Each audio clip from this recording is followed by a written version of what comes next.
Aunque la palabra estafador no genera mucha simpatía en las masas, lo cierto es que a lo largo de la historia existieron estafadores de baja categoría y otros con un nivel sofisticado. En la siguiente lista, les presentaremos a los más grandes timadores a lo largo de la historia, que incluso ha inspirado o son la base de las películas de famosos estafadores. Número 1. Stephen Jay Russell. Es conocido por sus estafas y por escapar de prisión varias veces. Es el famoso estafador más escurridizo y fue la inspiración para la película Te quiero Philip Morris, protagonizada por Jim Carrey y Ewan McGregor.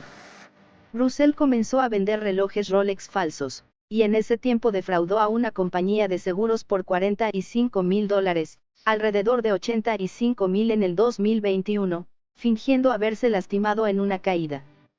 Pero, ninguna de estas cosas atrajo la atención de la ley y no fue hasta que presentó una solicitud de pasaporte falsa que Russell fue arrestado por primera vez en 1992. Y le dieron una sentencia de 10 años. Ya en la prisión, después de observar los patrones de turno de los guardias, Russell consiguió un par de pantalones de chándal, una camiseta tiedia y una radio que los guardias solían llevar. Russell esperó a que los guardias se fueran a su habitual descanso para fumar, se puso el atuendo, caminó casualmente hacia la puerta que conducía a la libertad y pronto se encontró al otro lado. Russell en una entrevista comenta que su primera fuga funcionó porque usó esa radio portátil de la policía para tocar la ventana del piquete del guardia. Los guardias pensaron que era un oficial de policía encubierto. Sus deseos por fugarse era porque mantenía una relación con un hombre con enfermedad del SIDA, y para cuando saliera de prisión después de 10 años ya estaría muerto. Estuvo libre por 2 años. Se escaparon a México, pero fue capturado después que regresaran a Estados Unidos para que su pareja recibiera tratamiento médico por el SIDA, pero su novio murió poco después. Ya en prisión conoció a Philip y se enamoraron, prometiéndole un estilo de vida extravagante y lleno de lujos. Ambos hombres fueron puestos en libertad condicional ese mismo año. Russell, para cumplir su promesa, se puso a trabajar como director financiero en una aseguradora. Trabajo que consiguió con un currículum falso muy bien elaborado. Las referencias que puso eran solo números de teléfonos que lo llevaron de vuelta a él. Hay que decir que tenía un talento increíble para cambiar sus patrones de voz y de hablar para que suenen de manera muy natural como diferentes personas. Utilizó su puesto de ejecutivo para apropiarse de $800,000 a través de la malversación de fondos. Dice que esto lo hizo para vengarse de las agencias de seguros por el trato que había recibido su pareja por compañías similares cuando intentaba buscar tratamiento para el VIH. Dice Russell que trabajando como director financiero en una aseguradora, vio a los ejecutivos presionar a sus directores médicos para que presionaran a los médicos de la red para que sacaran a los pacientes del hospital lo antes posible, porque de lo contrario afectarían su bonificación. Bueno, estafó a la aseguradora, pero cuando se descubrió la estafa, lo enviaron de nuevo a la cárcel. El juez no estaba demasiado impresionado con la burla previa de Russell del sistema judicial y el riesgo extremo de fuga, por lo que fijó su fianza en $900,000, alrededor de 1,5 millones en el 2021. Russell no creía que fuera justa esa fianza. Por lo tanto, decidió reducirlo llamando al secretario de distrito desde la cárcel y haciendo una suplantación puntual de la voz del juez. Al final, todo lo que tuvo que hacer fue decirle al secretario que redujera la fianza de Russell a $45,000, mucho más asequibles. Al día siguiente, Russell pagó su fianza y caminó a casa. Unos días más tarde, las autoridades notaron su error, en parte porque los fondos que Russell usó para pagar la fianza no terminaron de liquidarse, y arrestaron a Russell nuevamente.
sospecharon y alertaron a la policía, Russell fingió un ataque al corazón y fue transportado al hospital. Russell fue puesto en vigilancia de seguridad. Pero se hizo pasar por un agente del FBI. Y llamó al hospital en su teléfono celular para decirles que podría ser dado de alta. Afirma de este escape en particular, en haciéndose pasar por muerto, que fue el más difícil. Russell dijo que tuvo que disciplinarse completamente. Haces lo que tienes que hacer. Obtengo mis ideas del estudio. Observo, busco debilidades. Miras todo el camino alrededor de algo y nunca te dejas bloquear. Russell dijo que no creía que fuese más inteligente que la policía, pero lo logró porque piensan que cualquiera que sea un criminal, es estúpido y son complacientes. Creo que cualquiera puede escapar de cualquier lugar, dijo Russell. Deseoso de castigar a Russell por la vergüenza que había causado a las autoridades y la mano de obra que necesitaban para rastrearlo continuamente a lo largo de los años, el juez finalmente lo sentenció a 144 años de prisión, 45 años por sus diversas estafas y 99 años por sus múltiples fugas de prisión.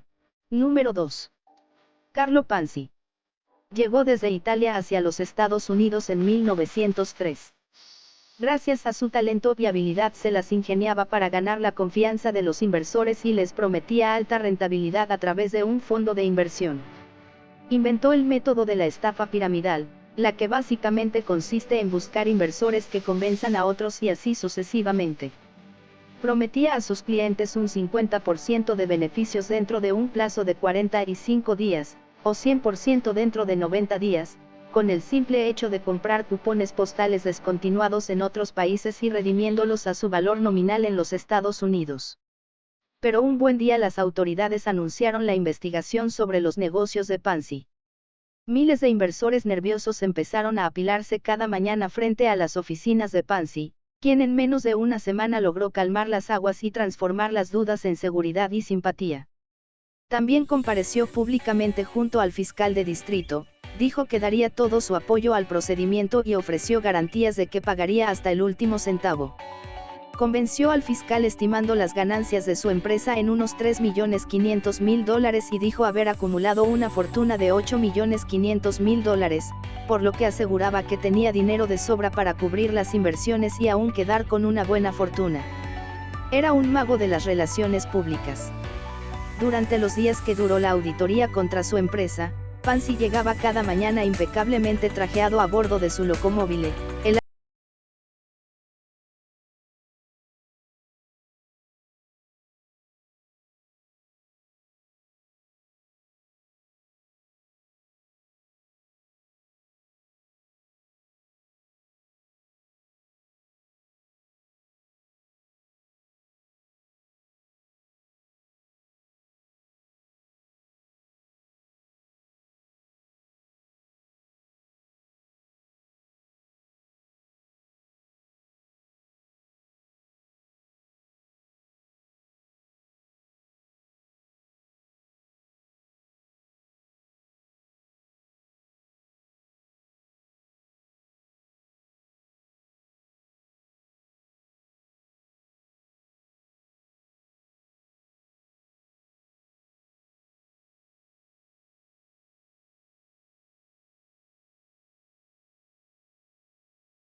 tenía dinero para pagar las deudas. Y fue encarcelado. La operación de Panzi comenzó con $870 de unos 15 inversionistas y creció de tal forma que se estimaba en hasta 250.000 al día. Según descubrieron las autoridades, el negocio de Panzi había consistido en pagar los intereses de los viejos inversores con los depósitos de los nuevos, en una suerte de fraude piramidal que, desde entonces, se conoce globalmente con su nombre el esquema Panzi. Fue condenado a 5 años de cárcel en una prisión federal, y cumplió 3 y medio. Cuando salió le esperaba otro juicio por robo mayor en Massachusetts, el cual apeló, y en lo que esperaba la apelación viajó a Florida, donde intentó vender tierras pantanosas. Por esto fue juzgado nuevamente y condenado por fraude. Escapó a Texas, pero lo capturaron y reenviado a Massachusetts, donde permaneció preso hasta 1934, cuando fue deportado a Italia. Era un joven muy inteligente y amable, que tenía un don para los números, pero también tenía una obsesión por planificar golpes financieros. Carlo Panzi, a finales de julio de 1920, le dijo al The New York Times: "Llegué a este país con $2.50 en efectivo y 1 millón de esperanzas, y esas esperanzas nunca me abandonaron". Murió a los 66 años y estaba completamente arruinado. Número 3. George C. Parker, 1860 a 1936. El estafador que vendió la Estatua de la Libertad. Un neoyorquino nativo, Parker, de cuya vida conocemos, se hizo famoso por vender monumentos de la ciudad de Nueva York de todo tipo, que van desde el Madison Square Garden hasta la Estatua de la Libertad. También vendió el Museo Metropolitano de Arte, e incluso la tumba de Grant como nieto del general. El estafador George Parker se aprovechó de las vastas olas de inmigrantes que llegaban a Estados Unidos, hambrientos de su pedazo del sueño americano. Pagó a los mayordomos que trabajaban en los barcos que llegaban a Ellis Island para identificar posibles clientes. Durante el viaje a Estados Unidos, buscaron pasajeros con mucho dinero en efectivo, un interés en poseer bienes raíces y espíritus crédulos. Establecería oficinas de ventas falsas y falsificaría documentos para respaldar sus contras. Uno de sus lugares más populares para detectar rubíes o víctimas fue Ellis Island, donde algunos de los inmigrantes vinieron con dinero para invertir en nuevas empresas. Su mayor estafa fue vender el puente de Brooklyn. Hizo documentos de aspecto auténtico para demostrar que era dueño del puente. Convenció a sus compradores de que disfrutaba construyendo puentes, pero operarlos era demasiado estresante para él. La leyenda afirmaba que lo vendía al menos 2 veces por semana. Lo vendió varias veces, incluyendo al menos una vez por $50,000. El nuevo propietario sería descubierto que fue víctima de una estafa cuando los oficiales de policía de Nueva York impidieron que los nuevos propietarios establecieran cabinas de peaje en el medio del puente. George Parker se ganó el título de el mejor estafador, pero siguió siendo atrapado. Finalmente, en 1928, tras su tercera condena por estangar a la gente, el juez de Brooklyn lo sentenció a cadena perpetua obligatoria en la prisión de Sing Sing, donde murió. Número 4. Victor Lustig. El hombre que vendió la Torre Eiffel 2 veces. En 1925, se hizo famoso por vender la Torre Eiffel, por lo cual hasta ahora lo conocen como el hombre que vendió la Torre Eiffel 2 veces. Lustig se hizo pasar por un personal del gobierno de Francia y, después de enterarse de que el monumento parisino tenía problemas con el costo que requería el mantenimiento, fingió que se debía vender todo el metal de la torre. Por lo tanto, logró vender el icono parisino y tomó un tren a Viena con una maleta repleta de efectivo. Tiempo después, Lustig convenció al mafioso Al Capone de invertir una gran cantidad de dinero en la bolsa. Se quedó con el dinero y le dijo a Al Capone que la inversión había caído. Así, en recompensa, por evitarle una gran pérdida, Al Capone le entregó $5,000. El conde Victor Lustig, de 46 años en ese momento, era el estafador más peligroso de Estados Unidos. El estafador siempre había afirmado provenir de una larga línea de aristócratas que poseían castillos europeos. Sin embargo, los documentos recién descubiertos revelan comienzos más humildes. A principios de 1900, cuando era adolescente, Lustig subió por la escalera criminal, progresando de carterista, ladrón, estafador callejero. Según la revista True Detective Mysteries, perfeccionó todos los trucos de cartas conocidos: palmear cartas, deslizar cartas de la baraja, repartir desde el fondo. Y para cuando llegó a la edad adulta, Lustig podía hacer que una baraja de cartas hiciera todo menos hablar.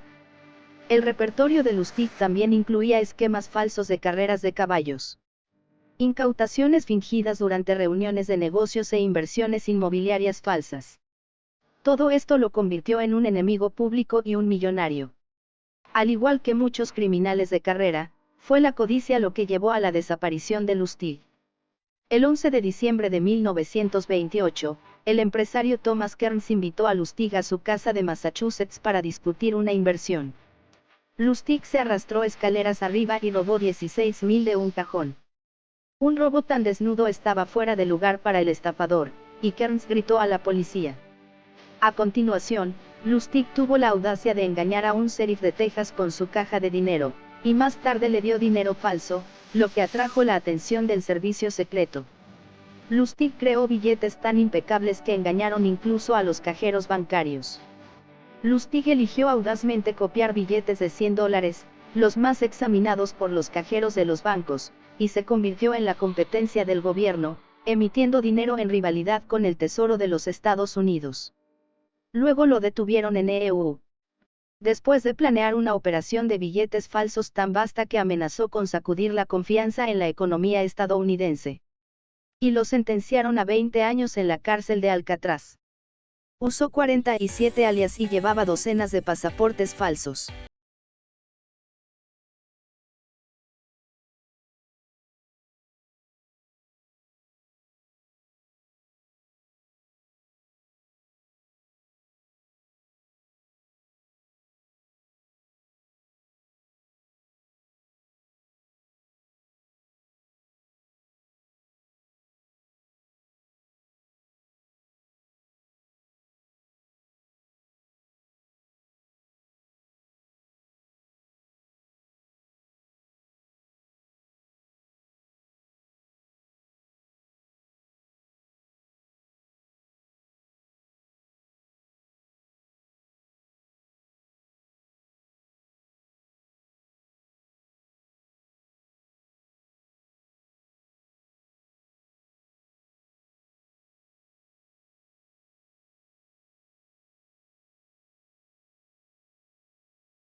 Tiempo suficiente para ganar su capucha y hábito, pero finalmente se vio obligado a abandonar el monasterio a la edad de 18 años, ya que sus compañeros monjes sentían que carecía del temperamento adecuado. Luego intentó unirse a otras órdenes, pero nuevamente no siguió las reglas. En respuesta, robó fondos y un automóvil de la casa, y se unió al ejército en 1941, a la edad de 19 años. Pero allí robó la identidad de un amigo y huyó, y finalmente decidió unirse a la Marina. Y fue aceptado para entrenamiento médico y aprobó el curso básico. Entonces, para ingresar a la escuela de medicina, Demara creó su primer conjunto de documentos falsos que indicaban que ya tenía las calificaciones universitarias necesarias. Cuando lo descubrieron, fingió su propia muerte y se dio a la fuga. En 1942 se hizo pasar por Dr. Robert Linton French, un exoficial de la Marina y psicólogo. Y trabajó como profesor universitario usando el nombre de French hasta el final de la guerra en 1945. Fue capturado y las autoridades decidieron procesarlo por deserción. Cumplió 18 meses de 6 años y tras su liberación volvió a sus viejas costumbres. Esta vez creó una nueva identidad, Cecil Hamen, y se matriculó en la Universidad Northeastern para estudiar Derecho, pero era mucho esfuerzo y se otorgó él mismo un doctorado y con este se fue de profesor en una universidad cristiana, en Maine en el verano de 1950. Allí conoció y se hizo amigo del médico canadiense Joseph Cyr, quien se estaba mudando a los Estados Unidos para establecer una práctica médica. Necesitando ayuda con el papeleo de inmigración, Sir le dio todos sus documentos de identificación a Demara, quien se ofreció a completar la solicitud por él. Por supuesto se los robó y se mudó a Canadá, donde se unió a la Marina como médico. Allí convenció a otros médicos para que contribuyeran a un folleto médico y con este folleto logró pasar con éxito como el Dr. Sir. Y fue transferido para ser el médico del barco en el destructor Kauge, donde atendió 3 refugiados coreanos con éxito, incluso la amputación de una pierna a unos de ellos. La historia fue reportada en la prensa y la verdadera madre del Dr. Sir vio una foto de Demara haciéndose pasar por su hijo. Lo atraparon y lo deportaron a Estados Unidos. Vendió su historia a la revista Life en 1952 y comenzó a vivir la vida como Demara, el gran impostor. En 1955, Demara de alguna manera adquirió las credenciales de un Ben Jones y desapareció de nuevo. Comenzó a trabajar como guardia en la prisión de Huntsville en Texas. Uno de los prisioneros lo reconoció en el artículo de la revista Life y mostró la foto de portada de Demara a los oficiales de la prisión. Y cumplió una sentencia de 6 meses de prisión por sus acciones. Desde este punto hasta su muerte en 1981, lucharía por escapar de su notoriedad pasada. Finalmente regresó a la iglesia, siendo ordenado usando su propio nombre, y trabajó como consejero en un hospital en California. Estos personajes serán recordados para siempre por sus nada honestas hazañas, ya que, sin duda, hay quienes no tuvieron vergüenza alguna de sus actos. Por favor, no olvides suscribirte para apoyar el canal y coméntanos qué te pareció. Gracias por ver el video.